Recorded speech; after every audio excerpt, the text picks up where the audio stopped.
Isaiah chapter 16. Send the tribute lamb to the ruler of the land, from Selah, by way of the wilderness, to the mountain of the daughter of Zion. Then, like fleeing birds or scattered nestlings, the daughters of Moab will be at the fords of the Arnott. Give us advice, make a decision, cast your shadow like night at high noon. Hide the outcasts, do not betray the fugitive. Let the outcasts of Moab stay with you. Be a hiding place to them from the destroyer. For the extortioner has come to an end, destruction has ceased. Oppressors have completely disappeared from the land. A throne will even be established in loving kindness, and a judge will sit on it in faithfulness in the tent of David. Moreover, he will seek justice and be prompt in righteousness. We have heard of the pride of Moab, an excessive pride, even his arrogance, pride, and fury. His idle boasts are false. Therefore Moab shall wail, everyone of Moab shall wail. You will moan for the raisin cakes of Kir-Hareseth, as those who are utterly stricken. Therefore Moab shall wail, everyone of Moab shall wail. You shall moan for the raisin cakes of Kir-Hareseth, as those who are utterly stricken. For the fields of Heshbon have withered, the vines of Sibmah as well. The lords of the nations have trampled down its choice clusters, which reached as far as Jazer and wandered to the deserts. Its tendrils spread themselves out and passed over the sea. Therefore I weep bitterly for Jazer, for the vine of Sibmah. I will drench you with my tears, O Heshbon and Elealeh, for the shouting over your summer fruits, and your harvest has fallen away. And gladness and joy are taken away from the fruitful field. In the vineyards also there will be no cries or joy or jubilant shouting. No treader treads out wine in the presses, for I have made the shouting to cease. Therefore my heart intones like a harp for Moab, and my inward feelings for Kir-Hareseth. So it will come about that when Moab presents himself, when he wearies himself upon his high place, and comes to his sanctuary to pray, that he will not prevail. This is the word which the Lord spoke earlier concerning Moab. But now the Lord speaks, saying, Within 3 years, as a hired man would count them, the glory of Moab will be degraded along with all his great population, and his remnant will be very small and impotent. Isaiah chapter 17. The oracle concerning Damascus. Behold, Damascus is about to be removed from being a city, and it will become a fallen ruin. The cities of Aroer are forsaken. They will be for flocks to lie down in, and there will be no one to frighten them. The fortified city will disappear from Ephraim, and sovereignty from Damascus, and the remnant of Aram. They will be like the glory of the sons of Israel, declares the Lord of hosts. Now it will come about in that day that the glory of Jacob will fade, and the fatness of his flesh will become lean. It will be even like the reaper gathering the standing grain, as his arm harvests the ears. Or it will be like one gleaning ears of grain in the valley of Rephaim. Yet gleanings will be left in it like the shaking of an olive tree, 2 or 3 olives on the topmost bough, 4 or 5 on the branches of a fruitful tree, declares the Lord, the God of Israel. In that day man will have regard for his Maker, and his eyes will look to the Holy One of Israel. And he will not have regard for the altars, the work of his hands, nor will he look to that which his fingers have made, even the Asherim and the incense stands. In that day their strong cities will be like forsaken places in the forest, or like branches which they abandoned before the sons of Israel. And the land will be a desolation, for you have forgotten the God of your salvation, and have not remembered the rock of your refuge. Therefore you plant delightful plants, and set them with vine slips of a strange god.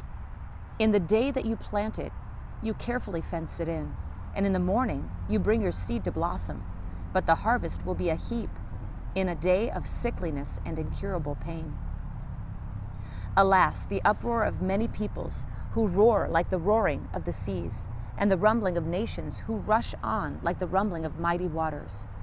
The nations rumble on like the rumbling of many waters, but he will rebuke them, and they will flee far away, and be chased like chaff in the mountains before the wind, or like whirling dust before a gale. At evening time, behold, there is terror. Before morning they are no more. Such will be the portion of those who plunder us, and the lot of those who pillage us. Isaiah chapter 18. Alas, O land of whirring wings, which lies between the rivers of Cush, which sends envoys by the sea, even in papyrus vessels on the surface of the waters.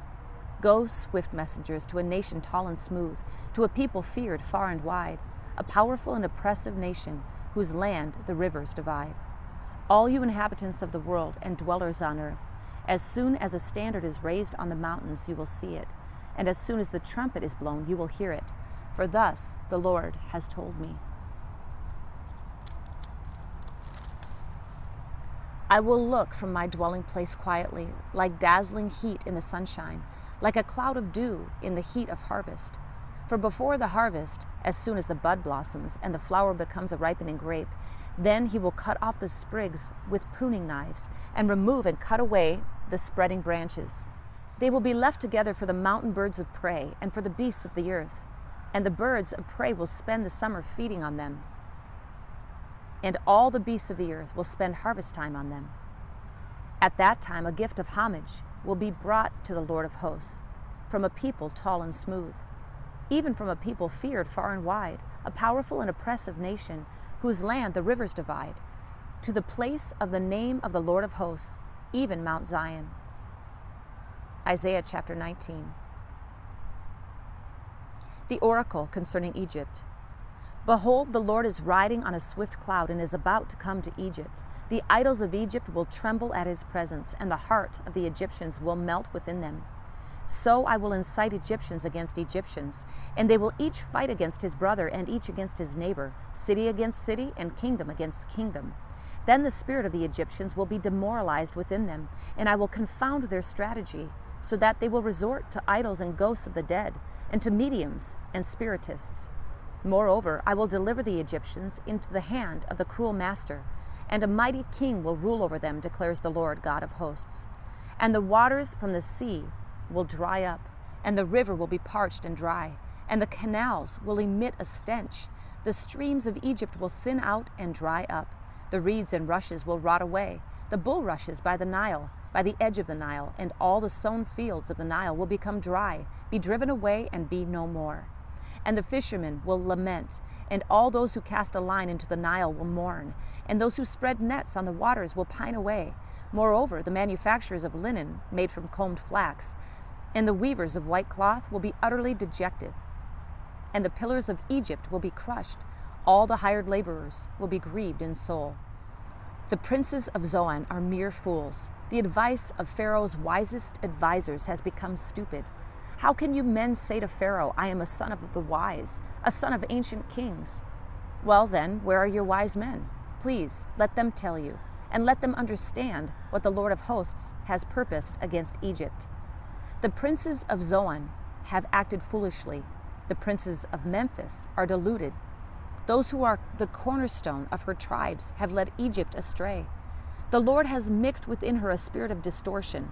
They have led Egypt astray in all that it does, as a drunken man staggers in his vomit. And there will be no work for Egypt, which its head or tail, its palm branch or bulrush may do. In that day the Egyptians will become like women, and they will tremble and be in dread because of the waving of the hand of the Lord of hosts, which he is going to wave over them. And the land of Judah will become a terror to Egypt. Everyone to whom it is mentioned will be in dread of it because of the purpose of the Lord of hosts, which he is purposing against them. In that day, 5 cities in the land of Egypt will be speaking the language of Canaan and swearing allegiance to the Lord of hosts. One will be called the city of destruction. In that day, there will be an altar to the Lord in the midst of the land of Egypt, and a pillar to the Lord near its border. And it will become a sign and a witness to the Lord of hosts in the land of Egypt. For they will cry to the Lord because of oppressors, and he will send them a Savior and a champion, and he will deliver them. Thus the Lord will make himself known to Egypt, and the Egyptians will know the Lord in that day. They will even worship with sacrifice and offering, and will make a vow to the Lord and perform it. And the Lord will strike Egypt, striking but healing. So they will return to the Lord, and he will respond to them and will heal them. In that day there will be a highway from Egypt to Assyria, and the Assyrians will come into Egypt, and the Egyptians into Assyria, and the Egyptians will worship with the Assyrians. In that day Israel will be the third party with Egypt and Assyria, a blessing in the midst of the earth, whom the Lord of hosts has blessed, saying, Blessed is Egypt, my people, and Assyria, the work of my hands, and Israel, my inheritance. Isaiah chapter 20. In the year that the commander came to Ashdod, when Sargon, the king of Assyria, sent him, and he fought against Ashdod and captured it, at that time the Lord spoke through Isaiah the son of Amos, saying, Go and loosen the sackcloth from your hips, and take your shoes off your feet. And he did so, going naked and barefoot. And the Lord said, Even as my servant Isaiah has gone naked and barefoot 3 years as a sign and token against Egypt and Cush, so the king of Assyria will lead away the captives of Egypt and the exiles of Cush, young and old, naked and barefoot, with buttocks uncovered, to the shame of Egypt. Then they shall be dismayed and ashamed because of Cush, their hope, and Egypt, their boast. So the inhabitants of this coastland will say in that day, Behold, such is our hope, where we fled for help to be delivered from the king of Assyria, and we, how shall we escape?